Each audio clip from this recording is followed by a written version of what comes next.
Hello everybody, it's Wyvern here with another bit of Total War, Warhammer 2, quick match gameplay. This time around we are playing as the Norscans against the Empire on the map Summer Song. And this time around the matchup, or the composition is a little bit different than what I was using last time. Once again though, I'm running with Wulfric the Wanderer. I think he is probably the strongest pick in this matchup. The Marauder Chieftain doesn't really bring much unique stuff to the table. He's basically just a downgraded Wulfric, so unless you're I can't even think. Honestly, there's not really any reason to bring a Marauder Chieftain over Wulfric unless you're really cash strapped.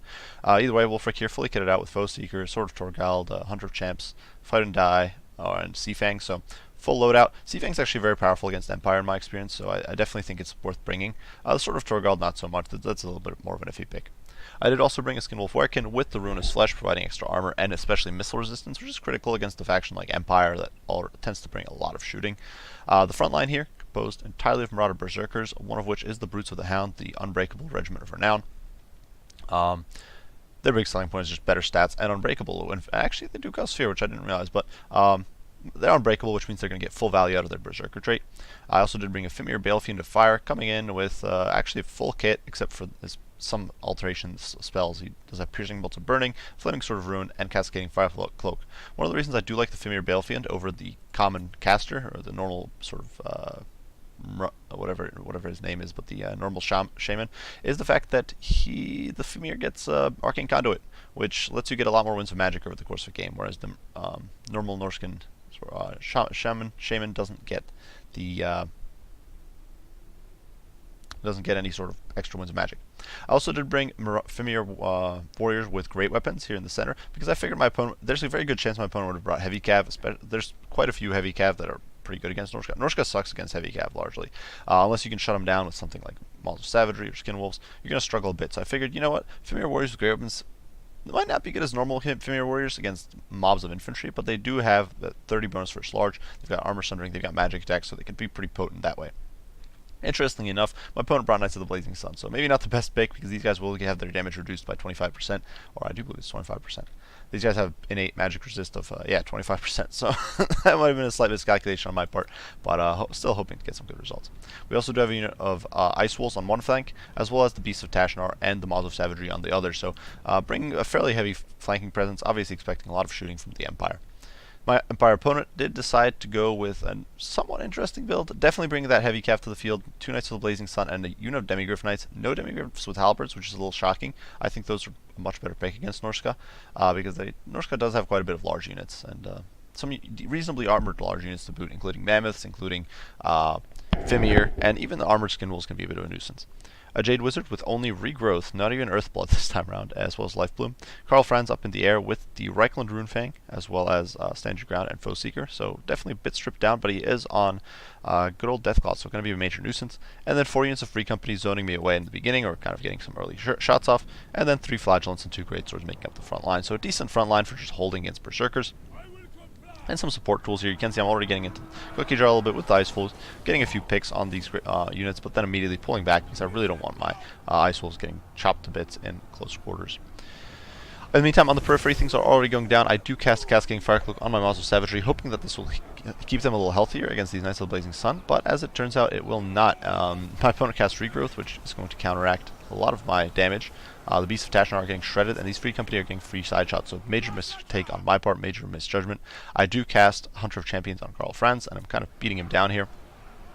Reichland Runefang has gone down, so stand your ground, and he's able to pull through his infantry. Of course, Wulfric, lacking the mass to pull through, as does the Skinwolf Werekin, is going to be able to do absolutely nothing. However, Seafang does come down and absolutely wrecks the Flagellants and does some heavy damage to the Greatsword, so a little bit of a win for me, definitely a big win for my opponent on this flank though, as the Beasts of Tashnar are getting dumpstered, and more importantly, the Mauls of Savagery are losing this fight decisively. Of course, with Karl diving in, these guys are completely doomed. Knights of the Blazing Sun do have that bonus from fire damage against the Mauls of Savagery, which is going to be a big problem for me. These guys are simply going to be forced to rout off here. 10 models, 9 getting slaughtered, and I do try to get a burning bolts down, but it fails.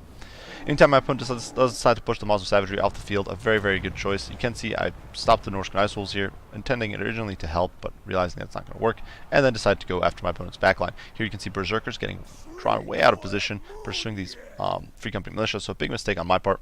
But for my opponent, it's also bad. He's got 2 units out of the fight. Actually, he's got more resources out of the fight right now than me. In turn, though, Flaming Sword of Ruin has gone down for me. but is getting counteracted by a huge charge of cavalry that is breaking this unit of marauders and really beating up the brutes of the hounds. Fortunately, my opponent, his Jade Wizard here, is going to be forced, is getting forced back a little bit by the Werekin, but I'm forced to pull the Werekin away from that fight to get on top of this cavalry, trying to reinforce these brutes of the hound, who are otherwise going to get massacred. And the Werekin's going to make short work of Knights of the Blazing Sun. It doesn't matter; they've got a bonus versus, with fire. They've got an advantage here, but you know what? The Werekin hits really hard. Anytime here in the pits, Wulfric doing good jobs, slowly but surely chewing away at these great swords with the help of the Fimir Balefiend and some of these broad berserkers. Seeing the plight of this situation over here, I do shift my Fimir warriors with great weapons over, and they're going to be able to get an engage here on the Demigryph Knights.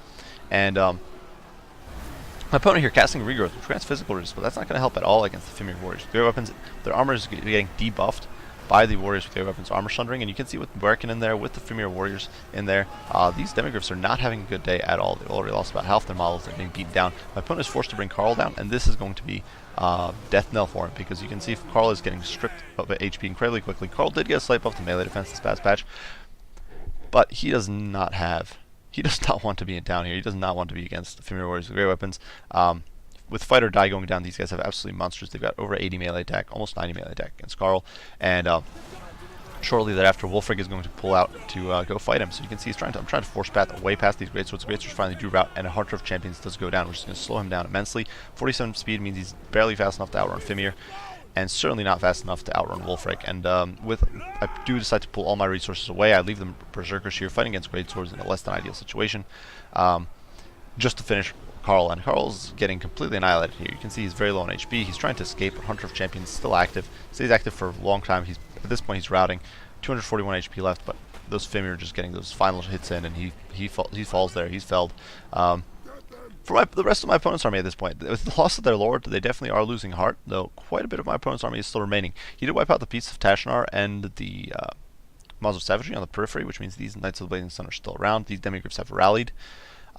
Flagellants and the infantry corps are basically wiped, but there are still 2 Free Company militia, which, while not an amazing sort of while not an amazing anvil, can hold long enough to get some good value out of your cavalry. Fortunately for me, though, I do have these Fimir warriors in there, and they are going to lay this whooping on some of these Knights of the Blazing Sun. You can see Wulfric is in there, and nice thing is that I'm able to pick off entire models with the Fimir, with Wulfric, which means my opponent can't get value from regrowth against those sorts of units. So you can see that Fimir warrior with that huge, whatever, I don't even know what that is. It's not even like a maul or anything. It's just a weird sort of stick with a square club at the end. But either way, bringing those knights down in single hits, so that's pretty crazy. You can see over here the Free Company militia getting wrecked by the wolves, but my opponent does pull the knights to go save them. So at this point, the fight is definitely getting a little more despair. You can see I'm trying to rally my hounds, my Marauder berserkers. I realize that I can't control the berserkers; they're rampaging. So what I'm going to do is try to chase down the critical targets here, the Demigryph Knights, Knights of the Blazing Sun, those sorts of units. My opponent is able to escape with the Demigryphs, so what I decide to do is actually turn the hounds around. They're low on HP, but you know what? Turn them around to fight the Knights of the Blazing Sun, and in comes Wulfric with a rear charge. A nice juicy hit, knocking that knight flying, and Knights of the Blazing Sun are having an absolutely terrible day now. The Skid Wolf Werekin still does have a decent amount of regen on him. He still hasn't hit his healing cap, so still very good sign for me. You can see these Knights of the Blazing Sun getting absolutely demolished. And with the Skin Wolves in there, with the Sword of Torgald popped, you can see Wulfric over 700 damage. These guys really don't stand a chance. They're going to get mown down. And you can see the hounds are just going to be able to pursue them and completely break these guys. They shatter, and then I'm going to stick the hounds on the great swords, trying to pursue them off the field. So with this, the fight is definitely entering sort of its last stage. You can see the Fimir here is going to charge these flagellants, send some flying with his staff. I don't understand why it's got I don't actually know why it's got a purple claw. Does anyone know why the Fimir Balefiend has a purple claw? I've never understood that. I originally assumed it was a that was an interesting lag spike, but I originally assumed it was a sort of a graphical glitch. But he's got a purple claw, and I don't know why. No clue. It's interesting. Either way, Norsca Ice Hounds are going to be pursuing the great swords. I don't want to make sure that every unit I can is going to get routed off the field. For my opponent, he's rallying what little reserves he has. He does still have a unit of Free Company militia over there. Unfortunately, his Demigryphs have almost hit their healing cap. Knights of the Blazing Sun at about 2/3 models. A few volleys going into the back of my Brutes of the Hound, who are very low on HP now. So I'm going to turn around and we are going to engage. You can see the Brutes of the Hound getting wiped on the opening volley. Not surprising. And now we're basically just charging in. You can see my opponent getting some fire in there, shifting the bar back in his favor, but as I close in with Wolfrake and of course the Werekin, my opponent is going to be forced to engage. He misses the Seafang coming in, which wipes out about half the Free Company Militia unit there. Wolfrake's in the fray, but the Demigryph Knights obviously don't have anti-large, so they're not going to be able to tear him down too quick. The Werekin's in there to help, the Wolves are coming in, Fimir Balefiend is coming in. I hit Wolfrake with Cascading Fire Cloak, he's got Fire Die going. So all these units just getting a huge boost. Well, actually the units that weren't in there are not, but the units that are in there getting a huge boost. You can see the Demigryph is going to get torn down. The Jade Wizard getting melted. Yeah, I do hit him with a Hunter of Champions. I don't know how much of a champion he really is. He's kind of a wimp, but you know what? I'll take it. And basically this entire Empire army is getting slaughtered in the pits as the Berserkers chew through the Free Company on the flank, resulting in a Pyrrhic victory for Norsca. So, the Fimir warriors with great weapons are definitely, I think, a pretty solid unit. Now, they're granted against Knights of the Blazing Sun, you're losing out a good chunk of your damage to their magic resistance. But I still think they're a decent choice. They hit like absolute trucks. They have very good armor piercing. They just armor sunder. They have magical damage, which bypasses the physical resist granted by, say, regrowth and that sort of stuff. And honestly, they just did a great job. You can see here they're sitting at 3 chevrons, which they managed to clobber Karl to death. They were basically fighting cavalry for most of the time. They were killing Knights of the Blazing Sun, Demigryph Knights, that sort of stuff, and doing an immensely powerful job at that. So, really, Fimir warriors with great weapons, I'm kind of pleased. Granted, their melee stats aren't as good as the normal Fimir warriors, so if you just want to support against, say, greatswords, it might not be the way to go, but I definitely think Fimir warriors with great weapons are pretty solid. The Berserkers did a monstrous job, also just cleaved through the enemy infantry. The Ice Wolves did a really good job. I was really pleased with their performance. Less pleased with the performance of the Brutes of or from the Beasts of Tashnar and the Maul of Savagery. They kind of got locked in with a single unit of Knights of Blazing Sun with some supporting fire from Free Company Militia. But given the investment of points, I would have expected them to be able to beat the Knights, at least do more damage than they did. They ended up taking about less than just a handful of models really off the Knights of Blazing Sun, which was pretty pitiful. I definitely wasn't too pleased. Granted, it was just a bad engagement on my part. I didn't really get a charge bonus off or anything like that, but still didn't exactly make me happy. Wolfrake, good job. You can see the Werekin obviously was fighting Cav, so 25 kills, of which most were against cavalry, is not bad at all. Wolfrake 115, but once again a lot of kill or damage done on top priority targets, so some good stuff there. All in all, I'm pretty pleased with this comp. It is a little thin, so it's a little easy to flank, but all in all, I think it's decent. For my opponent's build, I think if I was going to make one significant change, and granted, it would have probably been difficult for my opponent who had invested so heavily in making his army. He tried to max out his army. You can see the corner cut on the Jade Wizard. The Jade Wizard, I don't believe even, I forget if the Jade Wizard came in with a Power Stone even. He definitely didn't have Earthblood. Karl didn't come in with Gall Miraz. So there was a lot of corners cut, but honestly, I would have dropped Foeseeker on Karl. I do believe my opponent brought Foeseeker and gotten Demigryph Knights with Demigryph Knights upgraded to Demigryphs with Halberds. I think a much more valuable option. Honestly, there's not, besides Marauder Champions, there's not much the Demigryph Knights will do significantly better against the Demigryph Knights with Halberds.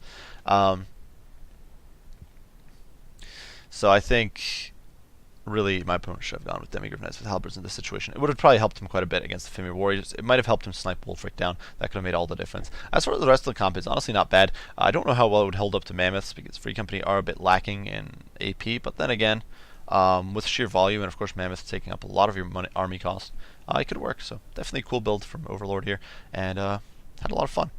I do hope you guys enjoyed the video. If you did, be sure to leave a like and subscribe down below. If you have any comments, any criticisms, any questions, anything like that, be sure to share them, and I'd love to answer. I'll answer as soon as I can. As usual, guys, I do appreciate you watching, and I will see you all in the next one. Bye for now.